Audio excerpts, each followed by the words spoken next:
নবী ও সাহাবীরা কখন নামাজ পড়েছে? ১. নবী ও সাহাবীরা লম্বা সময় ঈমানের কাজ করেছিল। ২. নবী ও সাহাবীরা গুনাহ মুক্ত হয়ে নামাজ পড়েছিল। ৩. আগে গুনাহ মুক্ত তারপর নামাজ আদায় করেছিল। ৪. গুনাহ নিয়ে নামাজ হবে না। ৫. নবী ও সাহাবীরা গুনাহ মুক্ত হয়েছে ঈমানের কাজ করে, লম্বা সময় ঈমানের কাজ করে গুনাহ মুক্ত হয়েছে। ৬. নবী ও সাহাবীরা গুনাহ মুক্ত কাজ করেছিল লম্বা সময়। ৭. অন্তর পরিষ্কার হওয়ার পর নামাজ, আল্লাহর পরিচয়ের ব্যয় নবী ও সাহাবীর ব্যয়, নবী ও সাহাবীর সম্পূর্ণ কাজ আল্লাহর পরিচয়ের ব্যয়। সমস্ত মানুষের দৃষ্টি আকর্ষণ। নবী ঈমানের কাজ লম্বা সময় করেছিল, কোন ব্যয় পুস্তক দেখে ঈমানের কাজ করেছিল। নবী কি দেখে ঈমানের কাজ লম্বা সময় করেছিল? নবী ঈমানের কাজ করে অন্তর নূরে ভরপুর করেছিল। নবী ঈমানের কাজ পৃথিবী দেখে করেছিল। নবী পৃথিবী ভাঙার যোগ্যতা ছিল।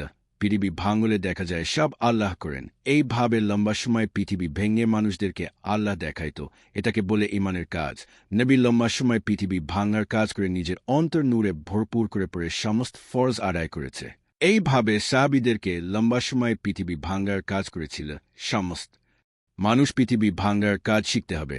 পৃথিবী ভাঙার কাজ না শিখলে আল্লাহকে দেখা যাবে না। সমস্ত মানুষ পৃথিবী ভাঙার কাজ শিখতে হলে আল্লাহর পরিচয়ে ব্যয় পড়তে হবে। সমস্ত মানুষের দৃষ্টি আকর্ষণ। ১.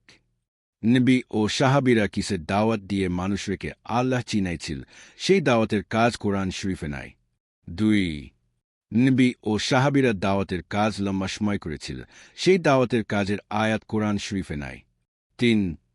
নবী ও সাহাবীরা দাওয়াতের কাজ লম্বা সময় করে ঈমান স্থায়ী করেছিল, সেই কাজের আয়াত কোরআন শরীফে নাই। ৪. নবী ও সাহাবীরা দাওয়াতের কাজ লম্বা সময় করার পর সূরা ফাতিহা এসেছিল, সেই লম্বা সময় দাওয়াতের কাজের আয়াত কোরআন শরীফে নাই। ৫.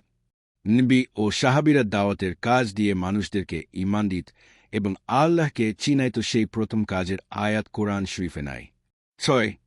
নবী ও সাহাবীরা লম্বা সময় দাওয়াতের কাজ করেছে। সমস্ত মানুষ দাওয়াতের কাজ লম্বা সময় করতে হবে। দাওয়াতের কাজ করে ঈমান ঠিক হবে। ৭.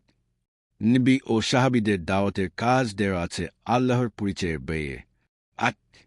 নবী ও সাহাবীদের ব্যয় আল্লাহর পরিচয়ের ব্যয়। আল্লাহর পরিচয়ের ব্যয়ে দাওয়াতের কাজ আছে। সমস্ত মানুষ আল্লাহর পরিচয়ের ব্যয় পড়তে হবে।